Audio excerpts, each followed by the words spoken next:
So hello everyone, मेरा नाम विभु गुप्ता है। मैं इस चैनल पे आपको फिजिक्स पढ़ाऊंगा। तो आज हम फिजिक्स का क्लास 9 का चैप्टर 1 स्टार्ट करते हैं। मोशन। मोशन क्या होता है? मोशन का सिंपल मीनिंग अगर हम लोग कहें तो ये कह सकते हैं कि बॉडी, कोई बॉडी अगर हम लोग एग्जाम्पल लें, ये एक आदमी है, सपोज करते हैं कि एक आदमी है, ठीक। ये पॉइंट ए पे है और ये जा रहा है पॉइंट बी पे,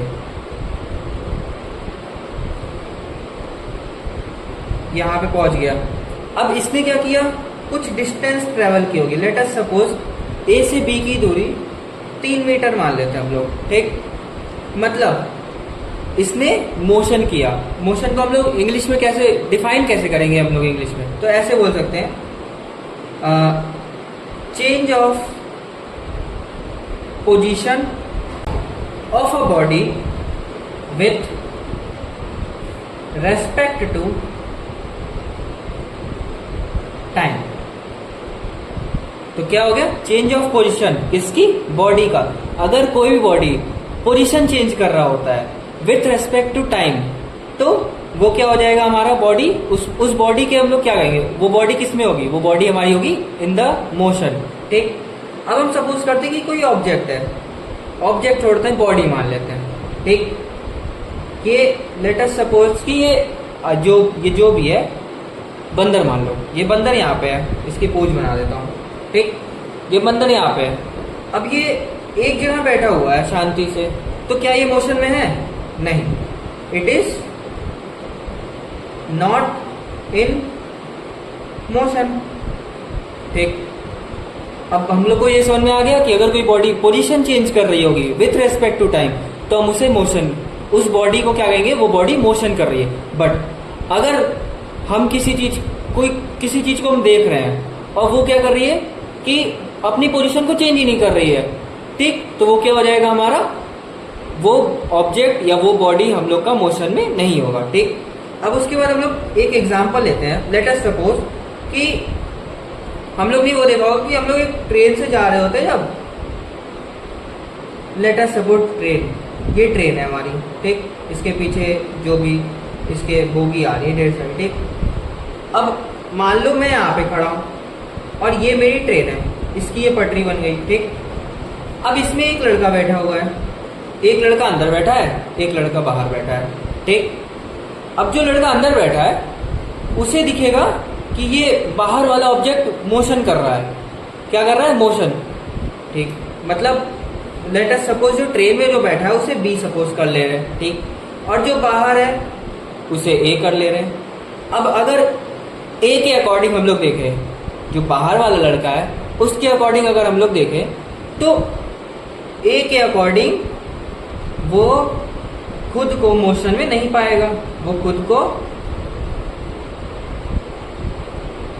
मोशन में नहीं पाएगा, ठीक। लेकिन अगर वहीं ए बी को देख रहा होगा तो बी को सोचेगा कि बी तो मोशन कर रहा है, तो बी तो मोशन कर रहा है। सेम यही चीज अगर हम लोग ट्रेन के अंदर बैठे हैं, हम लोग बन जाते हैं वो बी वाला लड़का, तो हमको क्या लगेगा कि हम तो शांति से बैठे हैं। मतलब अगर बी देखेगा खुद को तो मोशन में वो खुद को नहीं पाएगा, लेकिन वो अगर बी ए को देखेगा तो उससे लगेगा कि अरे ए तो मोशन कर रहा है। अब मैं बताता हूँ सबसे जरूरी चीज। तो सबसे जरूरी चीज क्या है इसमें? जो मोशन होता है ना, motion is a relative term. क्या होता है? मोशन एक रिलेटिव टर्म होती है, ये डिपेंड करती है ऑब्जेक्ट पे, ठीक। ऑब्जेक्ट कह दो बॉडी पे, ठीक। ये एक रिलेटिव टर्म है, ये चीज हमेशा याद रखना, ठीक। कोई भी बॉडी हम मोशन कब करेगी? जब अपनी वो पोजीशन चेंज करेगी विथ रेस्पेक्ट टू टाइम। और मोशन कब नहीं होगा? जब वो अपना पोजीशन चेंज नहीं करेगी। और मोशन क्या है? रिलेटिव टर्म है, मतलब ये एक दूसरे पे डिपेंड करता है। कि जैसे इसमें हम लोग ने एग्जांपल दिया था, इसमें क्या लग रहा था कि इसमें बी को अगर हम लोग मान ले तो बी को क्या लग रहा था कि ए मोशन में है, लेकिन ए को क्या लगेगा कि बी मोशन में है। क्यों? क्योंकि motion is a relative term, ठीक। तो अब हम लोग समझेंगे कि ओरिजिन क्या होता है। ओरिजिन वो होता है जहाँ से हम लोग स्टार्ट करते हैं। जैसे फॉर एग्जांपल एक ऑब्जेक्ट है, ये ए पॉइंट है, ठीक, ये ए से कहाँ पे गया, बी पे, जाता गया, ठीक। तो ये ऑब्जेक्ट, पहले तो बात, ये बॉडी क्या की हमारी, मूव करी। उसके बाद इसकी जो ओरिजिन होगी वो ए होगी। क्या होगी, ए। ओरिजिन का मतलब होता है पॉइंट वेयर यू स्टार्ट, मतलब वो पॉइंट जहां से आप स्टार्ट करते हो, वो कहते हैं ओरिजिन। अब हम लोग सबसे पहले डिस्टेंस एंड डिस्प्लेसमेंट पढ़ेंगे, ठीक। डिस्टेंस सबने नाम सुना होगा, हाईवे पे घूमने आते होगे, ट्रैवल करते होगे, तो वहां पे लिखा होता है 2 किलोमीटर, 3 किलोमीटर, 4 किलोमीटर, वो सारी डिस्टेंसेज होती है। यहाँ पे हमें दो क्वांटिटी मिलती है, डिस्टेंस एंड डिस्प्लेसमेंट। डिस्टेंस क्या होती है, एक स्केलर क्वांटिटी होती है, और डिस्प्लेसमेंट क्या होती है, वेक्टर क्वांटिटी होती है। लेकिन अब मैं समझाता हूँ स्केलर क्वांटिटी और वेक्टर क्वांटिटी क्या है, ठीक। स्केलर क्वांटिटी में सिर्फ मैग्नीट्यूड होगा, क्या होगा, सिर्फ मैग्नीट्यूड। बट वेक्टर क्वांटिटी में डायरेक्शन प्लस मैग्नीट्यूड होगा। वेक्टर क्वांटिटी में direction plus magnitude, scalar quantity में ओनली मैग्नीट्यूड, ठीक। अब हम लोग आगे बढ़ते हैं। Distance will always be positive, हमेशा डिस्टेंस क्या होगी, पॉजिटिव रहेगी, वो निगेटिव नहीं होगी, जीरो नहीं होगी।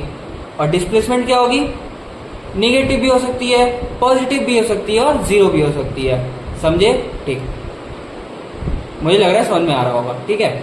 Distance will be always positive, displacement can be negative, positive और जीरो। अब एक एग्जांपल ले लेते हैं हम लोग। ए से बी, लेट अस सपोज ए से बी एक डिस्टेंस है, ए पॉइंट ये है, बी पॉइंट ये है, इसके बीच में एक पाथ है, ठीक। अब सपोज कि हम लोग यहां से चलते चलते ये सपोज करते 10 मीटर का, ठीक। अब यहां से हम लोग चलते यहां पहुंच गए। तो हम लोग से क्वेश्चन पूछा कि distance between A and B, तो हम लोग का आंसर क्या होगा, हम लोग का आंसर होगा 10 मीटर, ठीक। अब उसके बाद हम लोग से अगर डिस्प्लेसमेंट पूछ लिया, डिस्प्लेसमेंट बताओ फ्रॉम ए टू बी, तो इसका भी आंसर हमारा 10 मीटर ही होगा, ठीक, क्योंकि डिस्प्लेसमेंट तो वही है। अब मैं बताता हूं आगे, ठीक। आगे एक अच्छा एग्जांपल लेते हैं हम लोग एग्जांपल लेते हैं कि एक कोई ऑब्जेक्ट है जो कि ए से बी तक मूव किया, डिस्टेंस 10 मीटर मान लेते हैं, ठीक।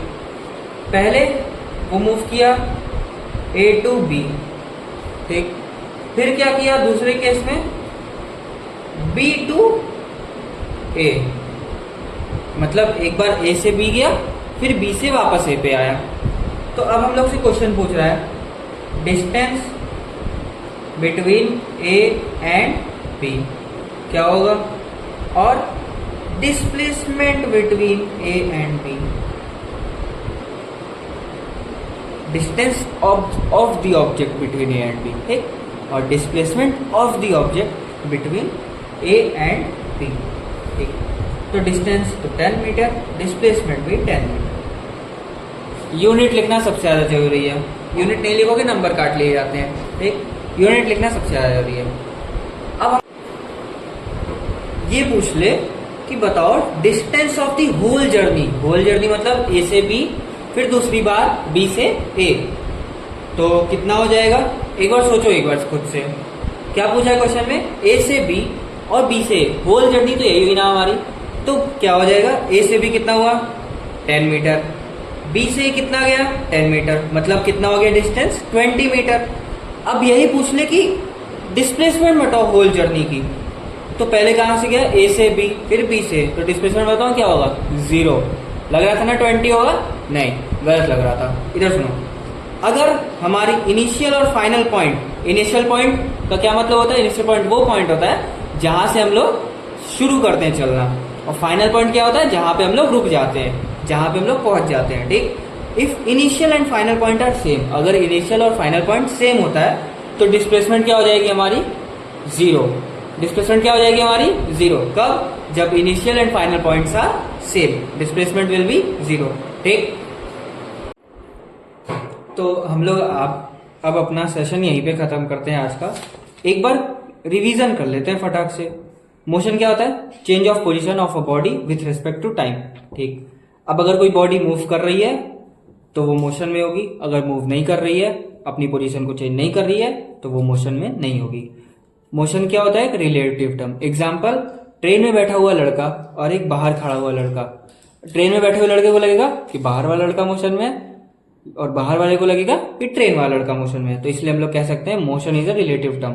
ठीक, अब ओरिजिन क्या होता है? The point where you start, जहां से आप स्टार्ट करते हो। डिस्टेंस एंड डिस्प्लेसमेंट क्या होता है? डिस्टेंस स्केलर क्वांटिटी है, डिस्प्लेसमेंट वेक्टर क्वांटिटी है। स्केलर क्वांटिटी का क्या मतलब होता है? जिसमें सिर्फ मैग्नीट्यूड हो। वेक्टर क्वांटिटी का क्या मतलब होता है? Direction plus magnitude. Distance will be always positive, displacement can be negative, positive और जीरो। डिस्टेंस हमेशा पॉजिटिव रहेगी, डिस्प्लेसमेंट क्या होगी? निगेटिव भी हो सकती है, पॉजिटिव भी हो सकती है और जीरो भी हो सकती है। ठीक है, अब उसके बाद हम लोग एक एग्जांपल ले लिए। ए से बी कोई ट्रेवल कर रहा है, दूरी है 10 मीटर, तो distance between A and B क्या हो जाएगा? 10 मीटर। स्ट्रेट पाथ है, उसके बाद डिस्प्लेसमेंट क्या हो जाएगा? 10 मीटर। ठीक, अब हम लोग यहाँ पे आते हैं। ए से बी कोई ऑब्जेक्ट मूव कर रहा है, बीच में दूरी 10 मीटर, तो हमें होल जर्नी का क्या बताना है? डिस्प्लेसमेंट। एक सपोज करते हैं डिस्प्लेसमेंट क्या, तो मैंने क्या बोला था अभी? If initial and final points are same then displacement will be zero. मतलब अगर इनिशियल पॉइंट और फाइनल पॉइंट सेम होते हैं तो डिस्प्लेसमेंट क्या होगी? हमारी जीरो हो जाएगी। फिर से रिपीट करता हूं, इनिशियल एंड फाइनल पॉइंट्स अगर सेम होंगे तो हमारी डिस्प्लेसमेंट क्या हो जाएगी? जीरो। तो thank you for watching our video. तो कल फिर मिलते हैं नए लेक्चर के साथ।